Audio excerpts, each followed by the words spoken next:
Thank you, everybody, for such a calm, emotionless welcome.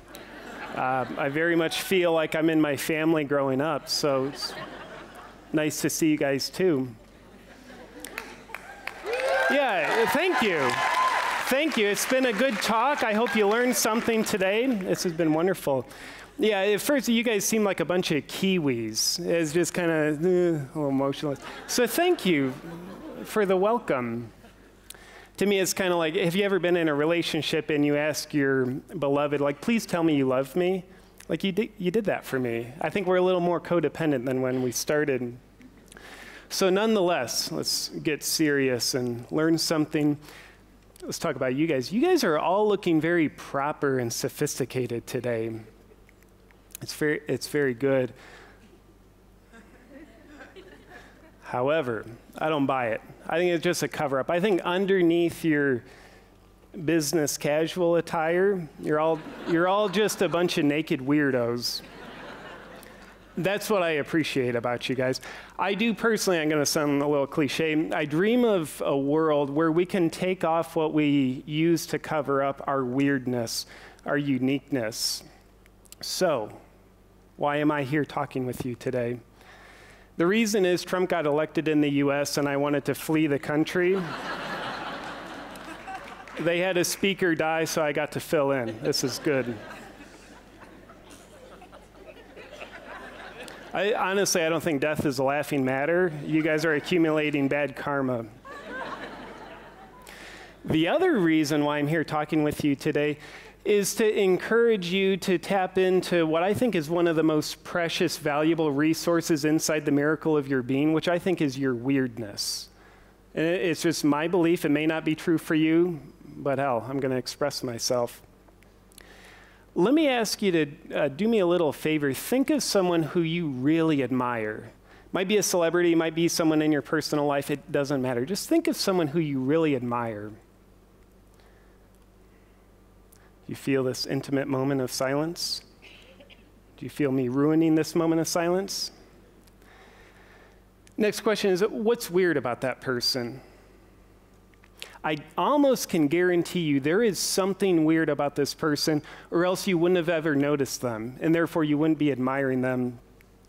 I don't think anybody's ever achieved an extraordinary life in terms of quality and success by excelling at normalcy.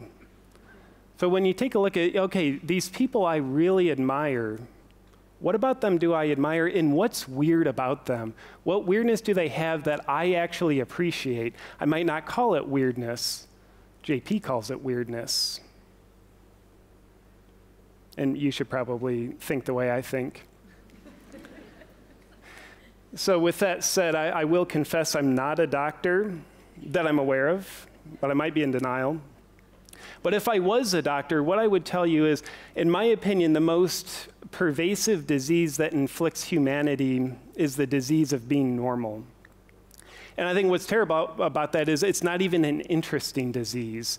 You know, it's one thing if you have a disease where you grow like a third arm and an elephant trunk and have the superpowers of a dolphin, like that's an interesting disease. But to me, normalcy isn't so much.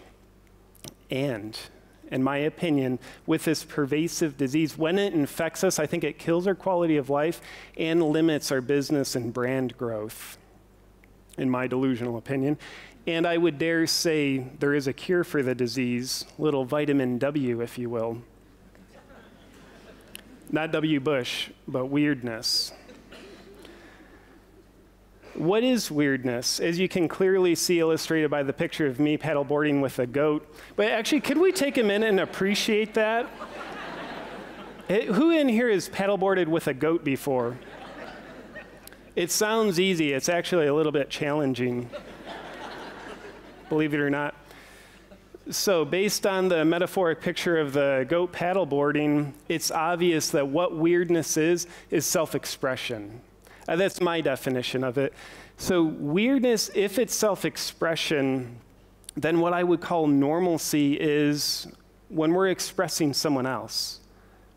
If you're expressing yourself, I dare say you're expressing weirdness. And you might say, well, JP, you know, I express myself, but I don't express weirdness. I would disagree. I don't think you do express yourself. You might be expressing someone else's concepts, someone else's ideas, someone else's creativity, but it's not yours. And I think there's a reason why you're on this planet. I would love to challenge you, and I'll challenge myself too. I'll quit projecting myself onto you. My therapist tells me I project too much. I told her, I think you're projecting onto me that I project.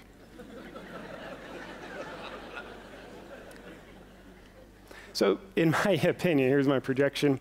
I think there's a reason why you're on this planet, and I think it's to actually express yourself, experience yourself, and embody the unique creativity of your own being, not to be a robot here dedicated to worshiping the expression of someone else's creativity, where you might be trading your time for money, your time for approval.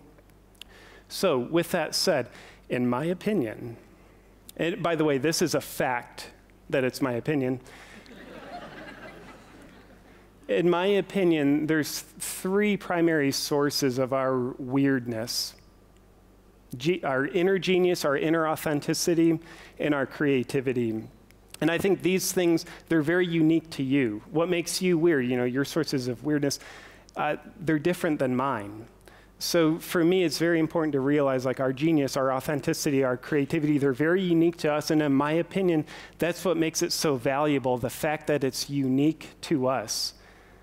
I believe that what creates inherent value in anything is the fact that it's unique.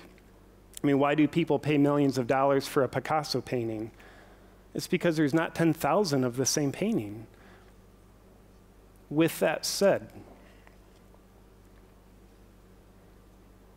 are you guys in full appreciation of the goat picture at this point?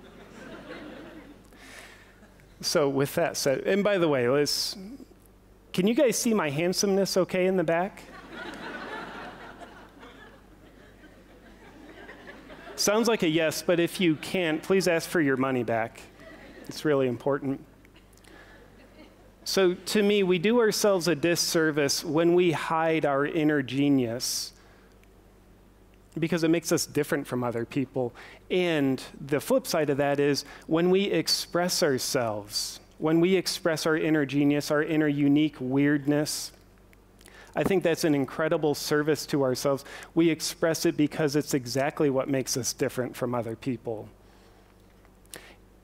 And here's something to think about. The challenge with your inner genius, with my inner genius, is it's inside of us. It's pretty freaking hard to see. It doesn't have a physical anatomical location. It's a little bit intangible, abstract. It's hard to find, hard to feel. And to me, it's a little bit of a joke that nature plays on us. I'd imagine like Mother Nature or God or Santa Claus, whatever you believe in, or Richard Dawkins if you're an atheist. One person appreciated that joke. I appreciate your appreciation. Where the hell was I going with that? Oh yeah, so I think there's a little joke nature played on us. Once upon a time, nature probably said, okay, a person's weirdness, their unique inner genius, it has to be a challenge to be expressed. It has to be a challenge to find it, or else it won't have meaning. So maybe nature sat around and said, oh, let me hide all this inside of people. It'll make it a challenge to find. And once a person's found it, it'll take a hell of a lot of courage to even express it. So why weird? By the way, there are pictures of me on every slide. That's just because I'm a narcissist. One time my therapist said to me, JP, I think you're a narcissist. And I told her, well, I think you're projecting onto me. And she said, no, you're just being defiant. And I said, well, you're being fired. Which is great. I don't need therapy anymore. So why weird? In my biased opinion, why weird? Because it works. It's the best thing I've ever done for my business, my brand. And really, for the sake of being a human, like screw business. Like it really increased the quality of my life, as you can see by the pictures. So the before picture, before I expressed my weirdness, on the left. And then 10 minutes later, once I started expressing my weirdness, I gained 10 kilos of muscle, got 33% more handsome, and 87% more awesome. And that, yeah, thank you. That may or may not be a true story, but it's definitely true that it is a story. And another story that's actually true, I sold myself a story. I looked at my weirdness. And how I define my weirdness, I would call it my satirical sense of humor. My perspectives, I think, are oftentimes how my weirdness expresses itself. The fact that I can be humorous and sincere is a bit weird sometimes within the span of the same sentence, which is significantly confusing to other people. And I get joy out of that, so I think I'm a little bit of a sociopath as well. And you can hear I'm still talking about myself. The narcissism runs strong in me. My point of all that, I sold myself a story for a long time that said, JP, if you express your weirdness, your humor, that will be terrible for business. And the worst thing was I believed that story. So up until 2 years ago, I constricted the humorous, comedic part of me because I'm in the emotional healing world, kind of this spiritual world. I can see all your guys' auric fields, by the way. I would pray for you, but I'm too spiritual to be religious, so I'll intend for you. So anyway, I told myself it'd be bad for business. People won't take me seriously. They won't see me as significant. But 2 years ago, I got tired of betraying myself, betraying my weirdness, betraying my inner genius, my authenticity, my creativity. And I decided, I'm going to make a comedy video because I want to do that for me. And it actually didn't ruin my life. It didn't ruin my business. And statistically, or figuratively, statistical figures, like whatever, what it actually did for my business, at the time, I had about 2,300 YouTube subscribers over the course of a year and a half of running my YouTube channel, just doing sincere life advice videos. And then when I started doing comedy videos over the next 2 years, my YouTube subscriber base grew from 2,300 to now it's over 350,000. And then my Facebook fans, I had about 1,500 fans on Facebook that accumulated over the course of a few years. I'm like, yeah, that's actually not too bad. Then I started expressing my weirdness, and in 2 years, now it's over 1 million. And I say that not to brag. Which, by the way, the first sign that someone's bragging is they're like, I say that not to brag. So I'm probably bragging. And the other reason why I share that is that really, to me, that represents how valuable my weirdness is in my life. It's like there's these symbolic, numerical, if that's even a word, numerical? It sounds like a word. Numerical reflections to validate, like, wow, that's a lot of value I'm bringing into my life. And the fact that it might bring value into other people's lives, in my opinion, is just a beautiful bonus. Which, by the way, am I sitting here saying, like, okay, everybody in here should go out and do nothing but be weird in your business? No. I'm saying I believe bringing some level of weirdness into your business, your brand, your life would probably be valuable. Just like when you're baking a cake. I've never baked a cake, but I'll use it as an analogy. More of a given ingredient isn't necessarily better, but if that ingredient is missing entirely, then the cake it's not as sweet as it otherwise could be. So the right amount of weirdness, I think, is what we're looking for. By that picture, I did a sponsored video for Squatty Potty. I'm on a toilet in the middle of the woods, as you do. So the point of that, what conceals the expression of our weirdness, our unique gifts? What constipates it? In my opinion, nature wants to flow. And if our inner nature isn't flowing, then the question to ask is, what am I doing to myself to constrict this? And my experience is that a lot of our unique weirdness is exactly what we were shamed the most for when we were children. So maybe in your childhood, definitely my childhood, I looked at how I was weird. I'm like, wow, this is a terrible curse. I actually experienced pain for my uniqueness. So what I called a curse in my childhood, I started to cover up with a lot of scar tissue in my psyche. And now it takes a lot of digging, but I'm starting to uncover what I used to call a curse. I'm like, wow, this is actually a beautiful gift. It's a shift of perspective.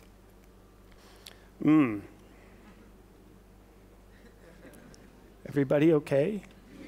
Okay, good. And, by the way, who in here had a childhood? Show of hands. Okay, like 23 of you had a childhood. That's beautiful. It's more than we could ask for.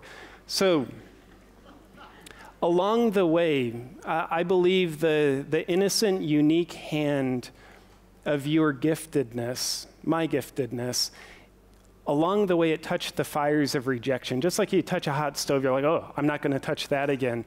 So because rejection is painful, if you like rejection, you're probably a sociopath. I've got a good therapist for you. She'll just sit there and call you a narcissist. So it's human nature. Like, oh, that hurt. I expressed my weirdness. I got rejected. I will not do that again. So we posture ourselves away from rejection towards what? Approval. This is our software programming that we programmed into ourselves as a child. So what do you have to do to get someone's approval? Please them. What do you have to do to please a person? Typically act like them. Just like little Johnny shows up dressed like dad for work. He's like, oh, that's pretty cute. I'll approve you. I'll teach you to deny your weirdness and act like me. So I think we have to really betray that. One of my favorite authors, Brene Brown, she says, he or she, or it, if you want a gender fluid statement, he or she who's willing to be the most uncomfortable is not only the bravest, but rises the highest. And I would say is not only the bravest, but also is the weirdest. In order to express your inner genius, that is your weirdness, I do believe you have to be willing to risk pain. In my opinion, there's no cookie cutter approach for weirdness. There's no 5 steps on how to be weird. There's 5.5 of them, actually. To me, it's a discovery process, and in order to discover your weirdness, I do believe you have to be willing to encounter risk, uncertainty, and vulnerability. So I'll leave you with this. It might just seem that expressing weirdness in your life, your business, could be the worst thing you could ever do. And it might be. But what if it's one of the best things you could ever do for yourself? Thank you, guys.